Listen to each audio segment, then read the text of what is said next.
In this video, I'm going to show you how to delete a transaction in Monarch Money. Let's get started.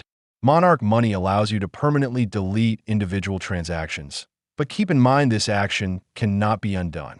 If you're unsure, you can hide the transaction instead for more flexibility. To delete a transaction on desktop, go to the Transactions page and find the transaction you want to remove.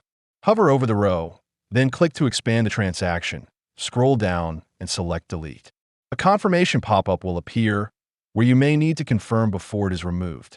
If you want to delete multiple transactions, use the Edit Multiple option.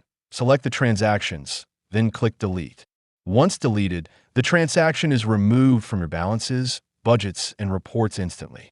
If the transaction was synced from your bank, it may reappear if it hasn't been cleared yet. In that case, you can create rules to manage how it gets categorized. If you want to support our channel, feel free to use our affiliate link in the description below. Thanks for watching, and I will see you in my next video.